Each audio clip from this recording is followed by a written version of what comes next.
All right, so coming up on today's show, really excited to have Rick Mitchell in the studio. In the studio. In the studio. Did I mention he's in the studio? It's really going to be fun.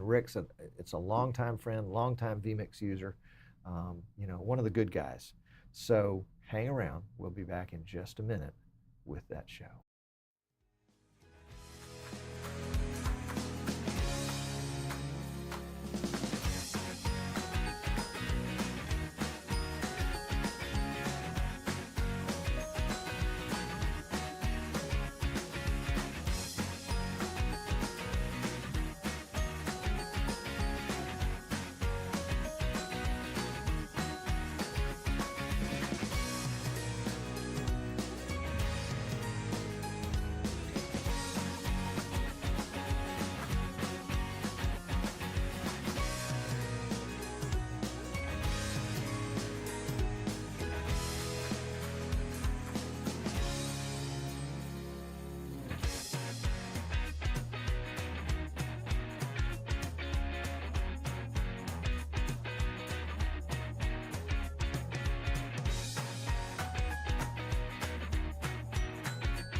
Any audio? What about now? Audio testing 1, 2, 3.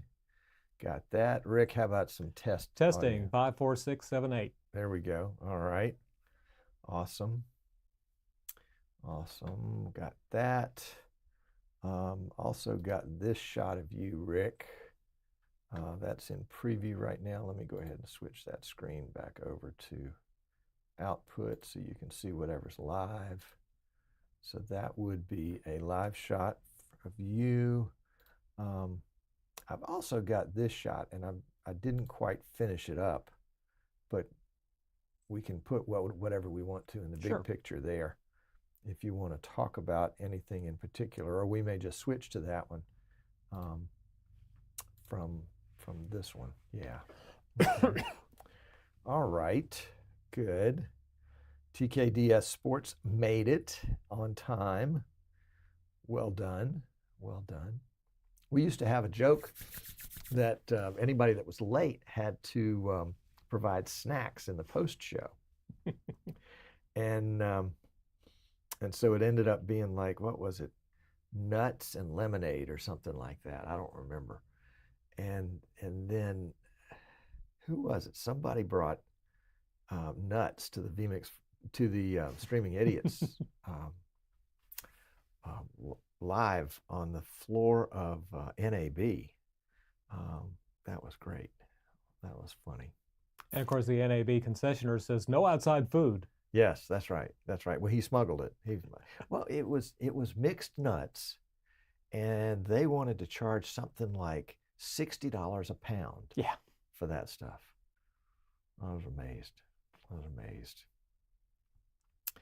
All right, how are we doing? Oh, we got time. All right, so let's do the intro, and we'll be right back.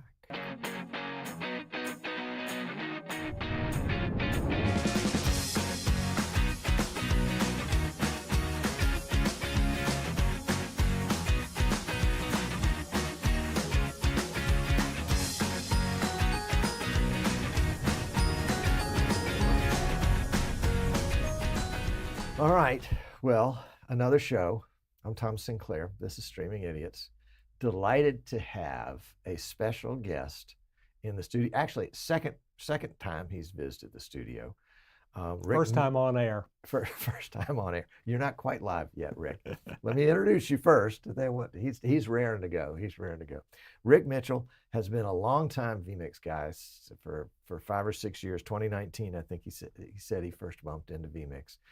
He's out of Kentucky, Bowling Green, Kentucky, and has an extensive background in TV and radio and all sorts of good stuff. So with no further ado, let me bring Rick in. Rick, welcome to the show. So glad you are here in person and live.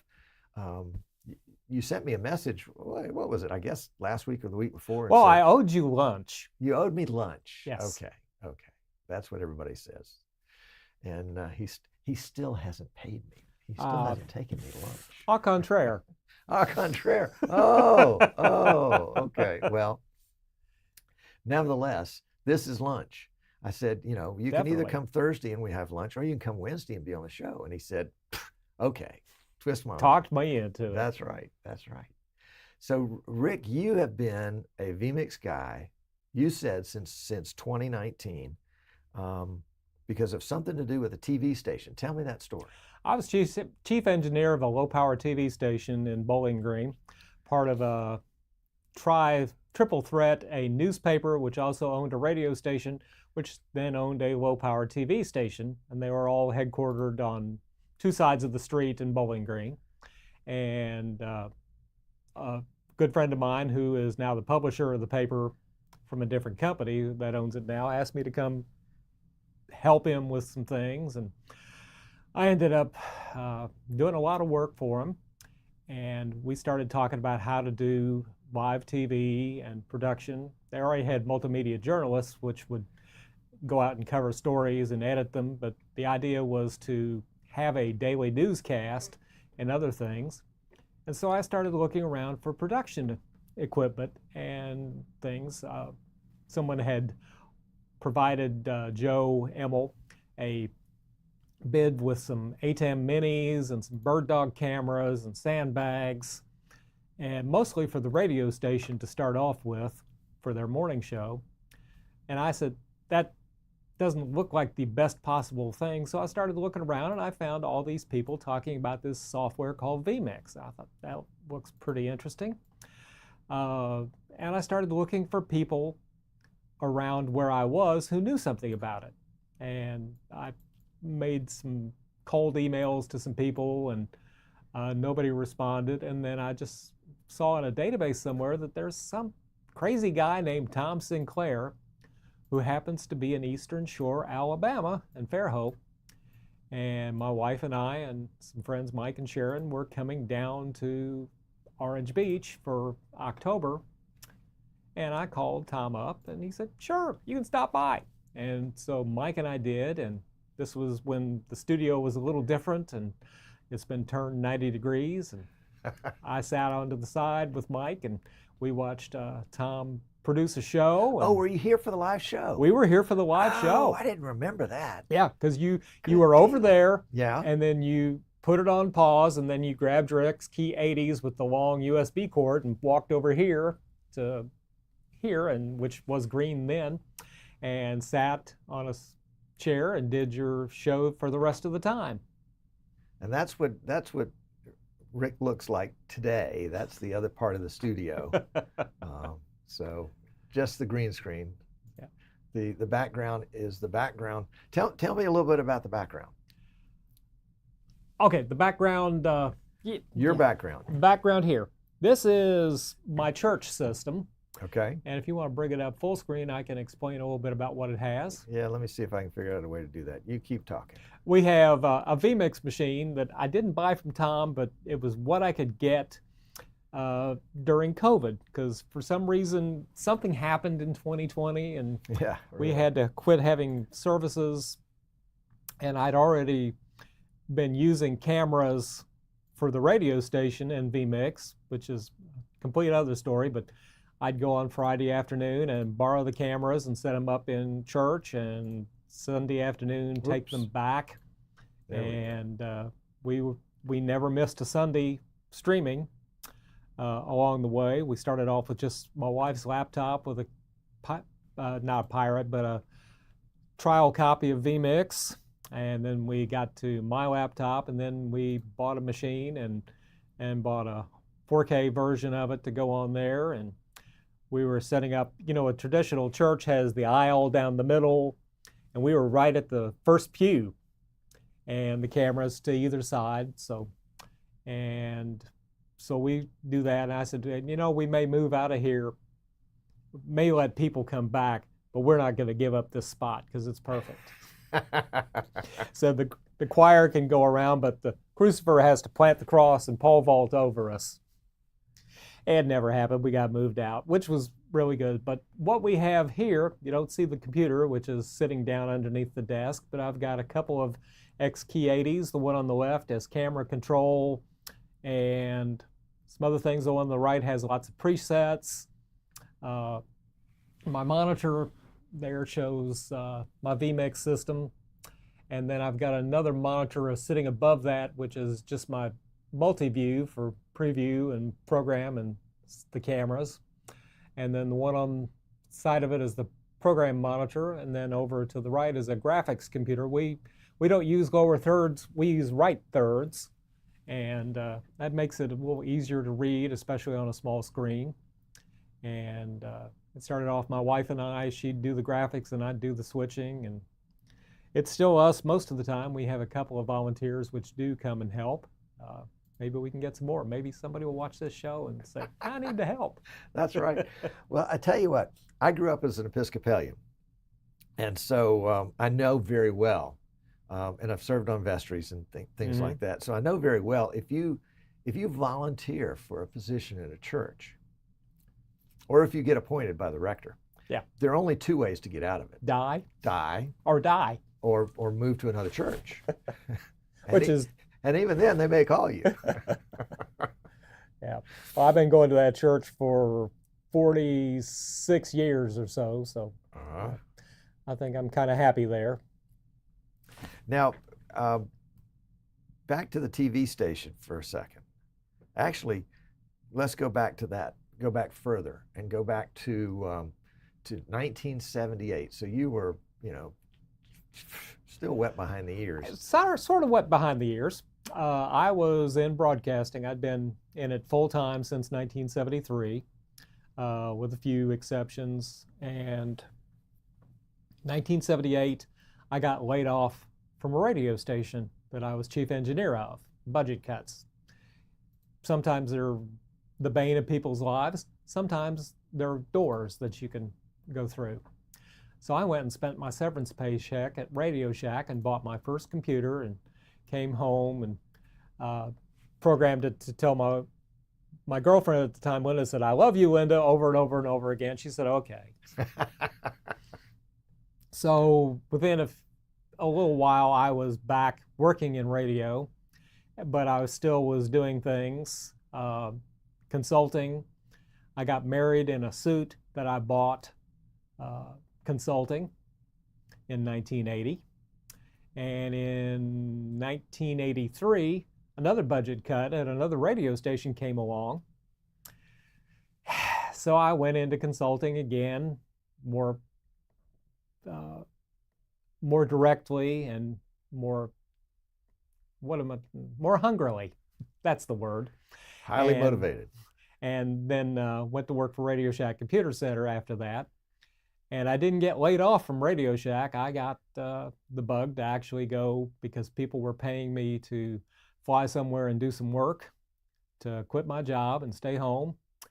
And I've been self-unemployed since 1986, almost 40 years. And have you enjoyed it? Mostly. Yeah. I can't say every day's been perfect, but Sure. It beats, well, I say I don't have one boss. I have all those bosses. That's right. That's right. But you can fire any of them. I can fire any of them at will. That's right. I love it. I love it. That's great. There are certain personality types that find out they really do need to work for themselves. Mm-hmm. But the only way to discover it was when everybody else fires them. Yeah. Yeah. I hear you on that one. I always wanted to work for myself. My company, Broadband Business Systems, actually was created about 1980 or so. I had someone that I was trying to get to build me a logo, and he said, I don't believe you were using that term back in 19 whatever it was. I said, well, I don't believe I'm going to pay any money to you. But I've been around it a while. My dad taught me to install phones when I was about 10, and he was a combat photographer in the Army, so I've been around photography and media. My brother went into television and I went into radio, so it's just kind of in our blood. Now, you were telling me before, and I shouldn't have let you tell me the story before, but Okay. You were telling me the story of putting in a vMix system into a TV station. Right. The newspaper radio TV station. The radio station was on the other side of the street, and we had dark fiber running between the two to carry the TV images from the consoles over to an STL out to the transmitter site. but we also could run backwards. And they'd been using live stream software and Vimeo, and they wanted a little bit better and something a little easier and a little more professional.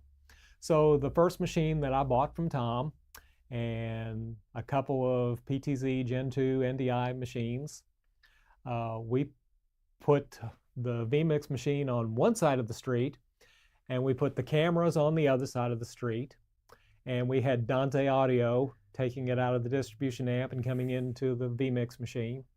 And I had Joe Emmel and Brian Locke that I was teaching how to do this, and on Monday I ran the first half of the show from like 6 to 7:30, and then I said, okay, you've seen what I've done, and you all take over from here, and I'll just sit back behind you. And on Tuesday, Brian and Joe did all the cutting and running of the show. And on Wednesday, Brian got up at about 5:30, had a cup of coffee, went in and sat down in his chair in Morgantown, Kentucky, which is about 35 miles away from the studio, and fired up his laptop and TeamViewer and produced the show until COVID came along and we had to reconfigure it and put it actually in the studio so it didn't have to do that. Plus the TV station got put up for sale, so Brian had to go back doing other things. So, Gotcha. But it worked very well, and it's still working well today. Tom just helped me with a new computer for it not long ago, which is why I owe him lunch. Well, that's fair. That's fair.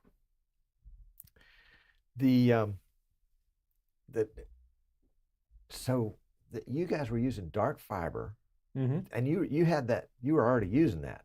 Well, they had put that in strictly because originally all of the servers for the TV station were in the radio station because we had this 180-foot tower sitting there, and we wanted to move them over across the street to the newspaper office to put them in the server room where the studio was going to be built. So we had dark fiber from the utility company run, and we'd also had some dark fiber to another building, which was a shopper newspaper that was on another corner. And so we were familiar with it, but so we put in our own network, and I ran multiple virtual LANs. The TV production software was on one VLAN.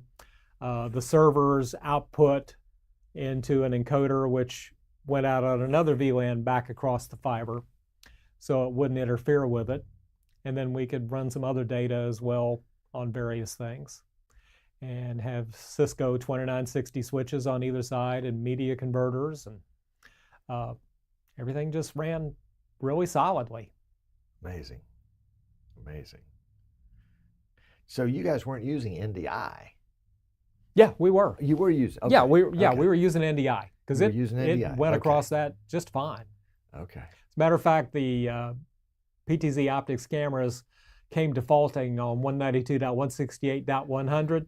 Yes. So that was the .100 VLAN that we used for the cameras. Ah, gotcha. And the cameras and production equipment in the radio station were completely separate from the radio station's network.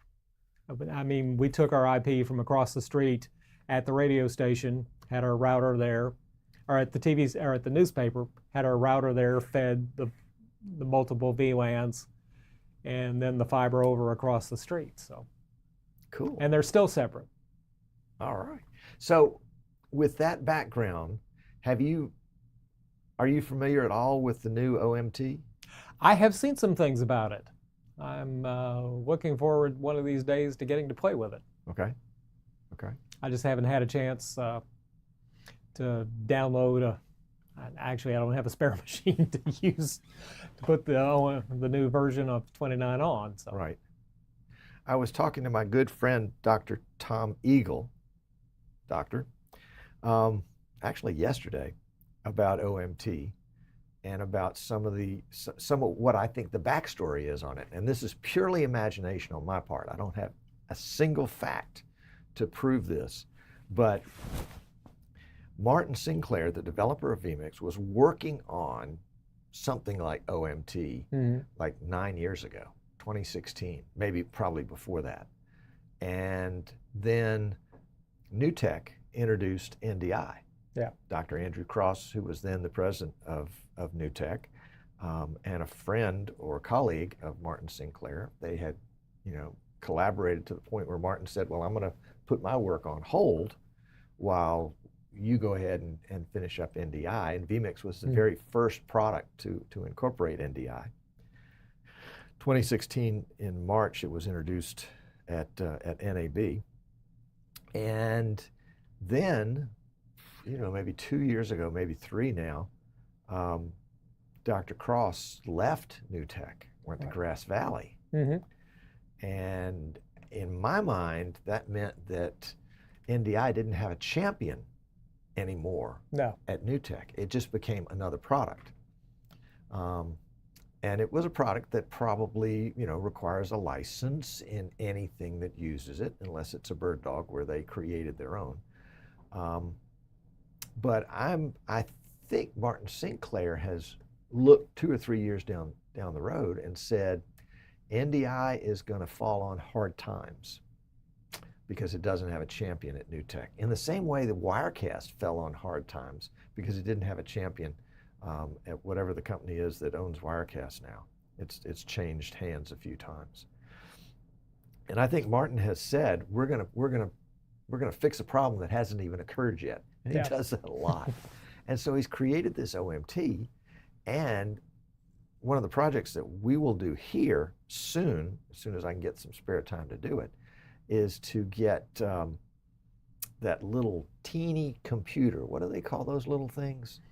I know. Name escapes me for the moment. Yeah. $100 on Amazon, and it can be set up to run OMT so that you can put any video into that little guy, and it will convert it to OMT, so it acts as an encoder. Thank you. Giles says Raspberry Pi. Thank you so much. Of course, Raspberry Pi. I think they're... Tell Giles I'll answer his other question here in just a minute. The 5th or the 6th version. So that's going to mean that everybody that's stuck with an NDI-enabled camera and maybe has problems, or maybe a non-NDI camera, can now have a network camera for the cost of this Raspberry Pi and a little tinkering. So Dr. Tom Eagle, there's your chance to convert those cameras over. I mean, it becomes what essentially Bird Dog had as their flex encoders, which was just a little box, and you plugged HDMI into it and plugged Ethernet into the other side. And so I think that's the way we're going. Yeah, Giles says the Raspberry Pi 5 for OMT. Yeah. So anyway, sorry, don't know how. I think your dark fiber story just intrigued me, and we're going to see more and more in that side. Giles fiber is an interesting thing because I have it at my church. When we built on, I said, I just want one thing, a conduit from where the comm room was in the old building to the new building. And I found the conduit in the old building with a nice pull string through it, but we never could find it. And finally the electricians came and said, oh, here it is. It comes down into the 440 volt rack. Just what you want to pull low voltage cable into. Yeah, really. But they came and stubbed it up, and then we pulled our multimode fiber from that room up to there. So instead of 386 feet, we had basically a zero latency IP connection. And then we used the same thing to bring fiber from our ISP from the street on State Street down into the other room and then back up. So your latency is like 2 milliseconds? Something like that. Holy cow. Yeah. Holy cow.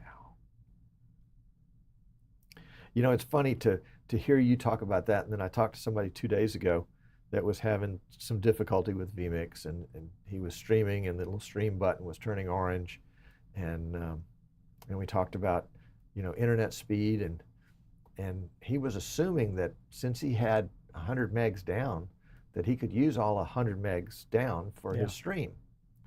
And I'm thinking, come on, guys, we had this discussion 10 years ago. Yeah. Are we still having this discussion today? We don't care about download. We care about upload.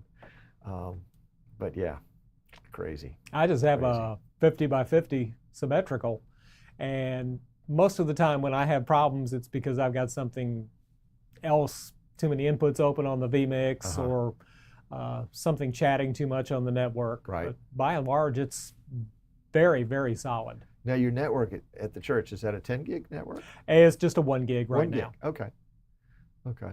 But it's shortly going to be an all Cisco managed network with VLANs for various things. Gotcha. So all of your NDI cameras are HX? Yes. Okay.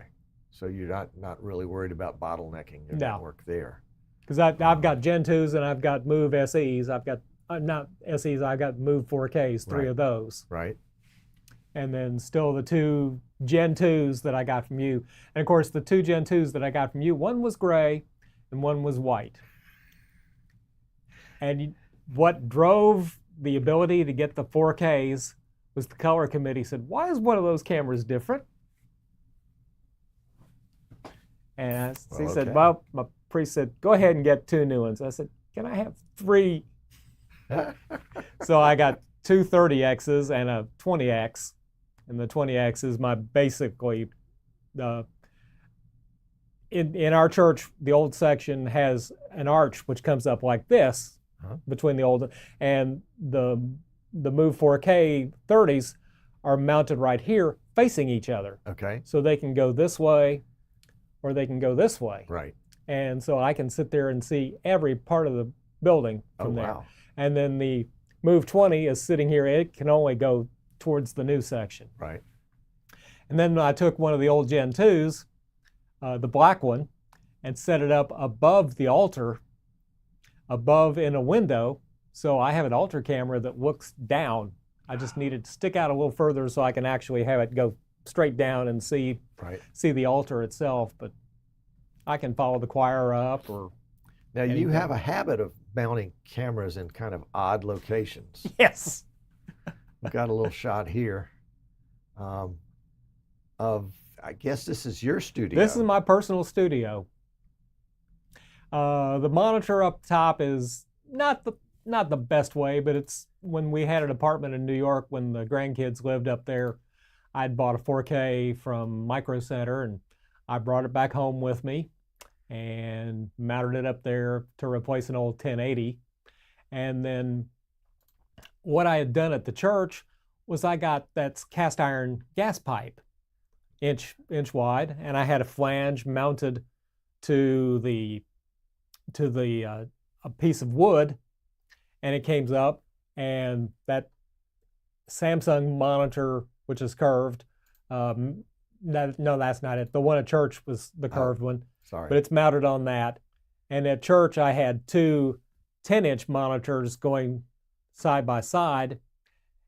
And then I had something else up there. But at home, I just did the same thing and said, I want a camera above my monitor, and just flipped it upside down and aimed it at me and reversed the image. Now, the Move 4Ks know when you've hung them upside down, and they do that automatically. Oh, my goodness. I did not realize that. Yeah. Of course, I've never hung a Move 4K upside The Move 4K down. 30Xs are bigger, and we used the same mounts, but they wouldn't fit. They would not turn in the space. So Alan Cothran, who is my partner in crime and a dear friend, and hi, Alan, I told you I'd say hi to you. We said, let's just mount them upside down. And they did. And the image righted itself without any problem. And the left and right controls worked without having any problem. No, it was upside down. I guess it's got a Mercury switch in it. Wow. Okay. I like it. I like it. Well, let me answer Giles's question. Giles, yes. Kilo November 4, Hotel Mike X-Ray. there you go. But I'm not very active. Also have run professional 450 and VHF repeaters and towers and stuff in my career. and been a wireless ISP.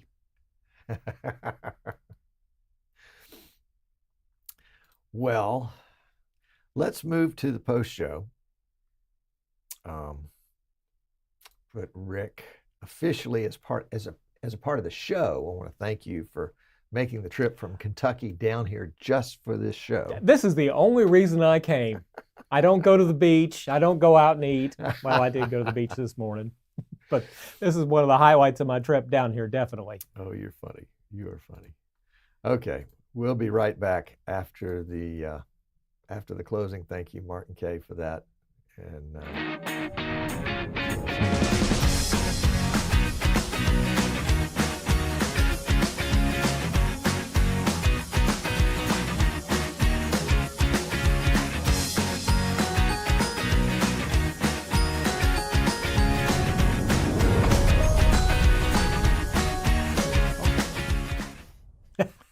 and there we are. There we are. All right, so we got some questions. You answered Giles' question about being a ham radio operator. Mm-hmm. And what do they call that? A call sign? Yeah, it's your license Your ID. license. Okay. Call sign. Okay. Call letters. Call letters. All right. And Jesper's here. And Giles says Raspberry Pi. Okay. And he's watching us on a Raspberry Pi. That's interesting. Oh. And TKDS says that he's had lots of flashing yellow today. Ken Benedict is here. It was Ken that brought all the peanuts, all the mixed nuts. All right. To the floor. Thank you, Ken. NAB. I wasn't there, but talking about NAB real quick, the guys from the radio station and newspaper had been to NAB in 2019. Okay. And they had their lanyards when I told them about vMix. Uh-huh. And I said, "Hey, Joe, look at your lanyard. Did I stream them right or what?"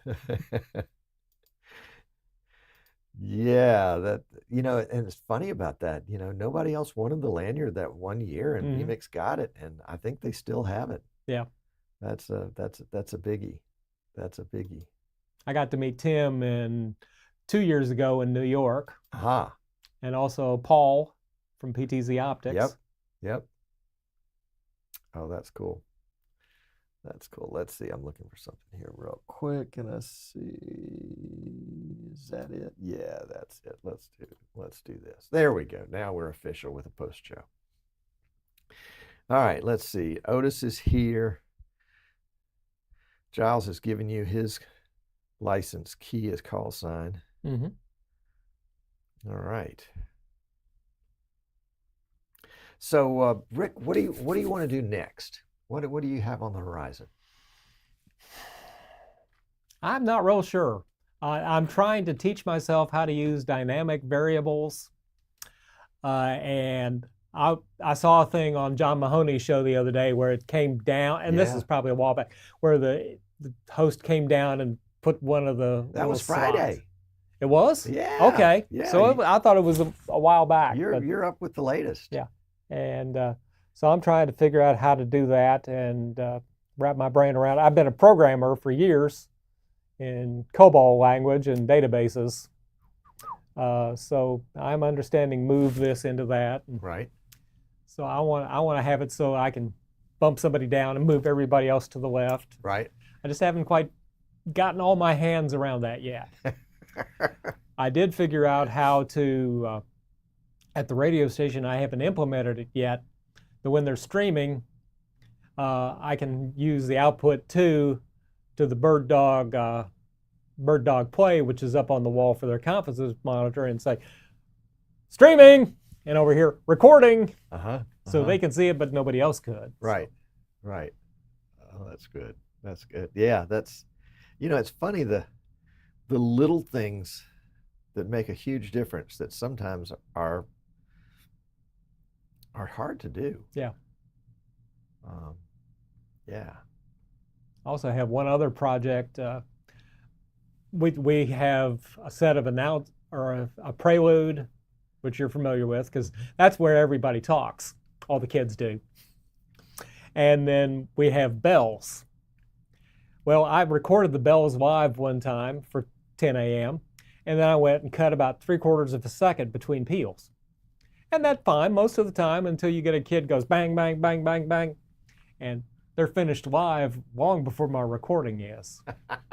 So I'm looking for a way to, I'll still have the static graphic, but I want a microphone out there.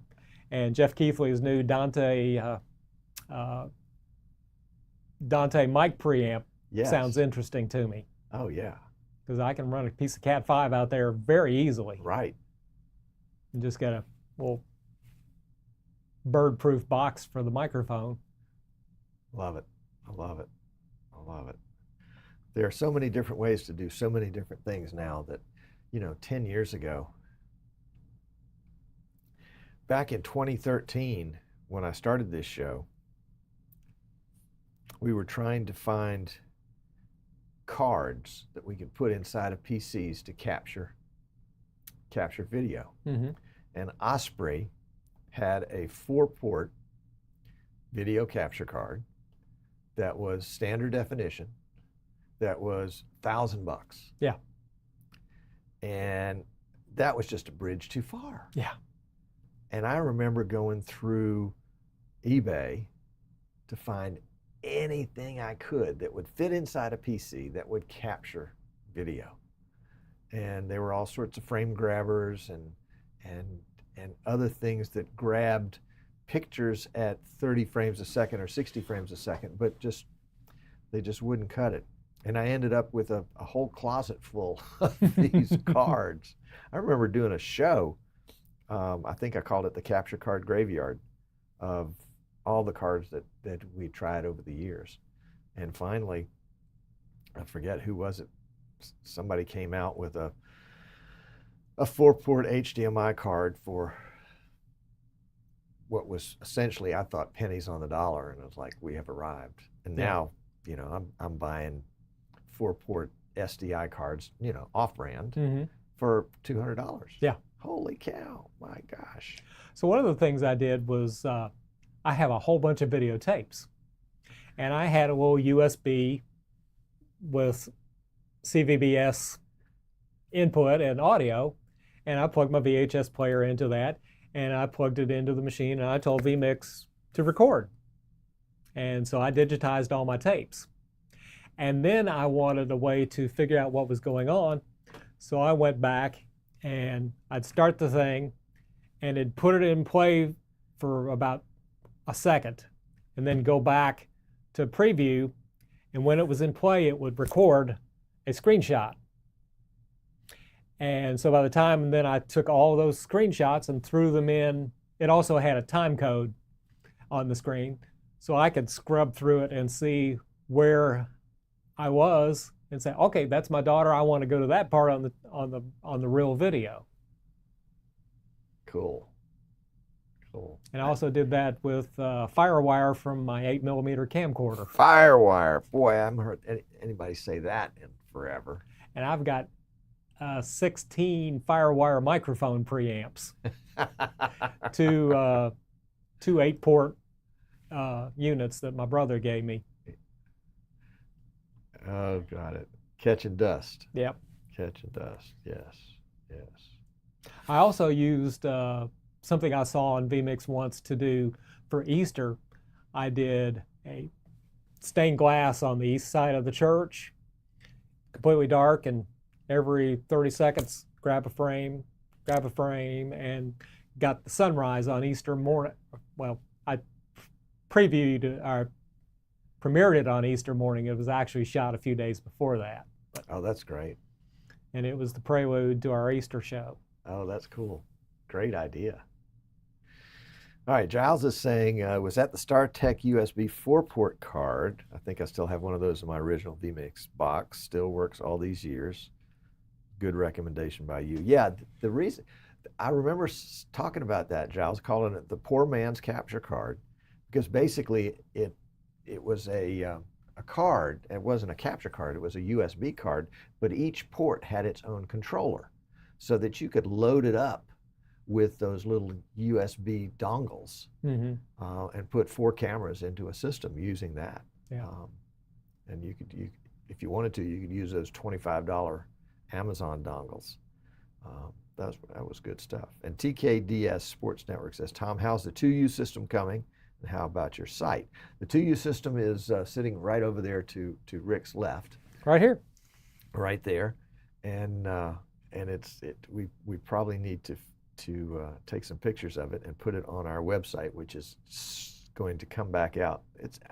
Our website's been down, Rick, for a month. I saw that. And it's time to get it back up. Part of it is I've been traveling, and the other part of it is I have been building PCs to come out my ears. You can see over to your right 2 boxes there that are just about ready to go out there on the hand truck. And then I've got a stack of 2U cases right there ready to build systems in. So if it's not one thing, it's another. Well, my personal website is about as static as a dead cat. And it's an old picture, and I've never changed it. I saw it this morning. Yeah. I saw it this morning. I loved it. I was like, there is a guy that just is not intimidated to let things stay where they are. Well, look, I really appreciate you having on the show today. I appreciate it, Tom. It's a pleasure. A lot of fun and good to catch up. So, folks, coming up next week, heck, I'm not quite sure at this point what we're doing next week, but we're going to be doing something. There will be a show next week, promise. And we'll take it from there. So, any final words there, Rick? Tom, thank you for having me and getting me started on this adventure, because it is. I'm always doing something. You've probably seen my email slogan that I came up with: any day I learn something is a good day. If it's useful, that makes it a great day. There you go. And with that, I'm going to say thanks. Good deal. Good deal. Thanks for tuning in, folks. We'll see you next time.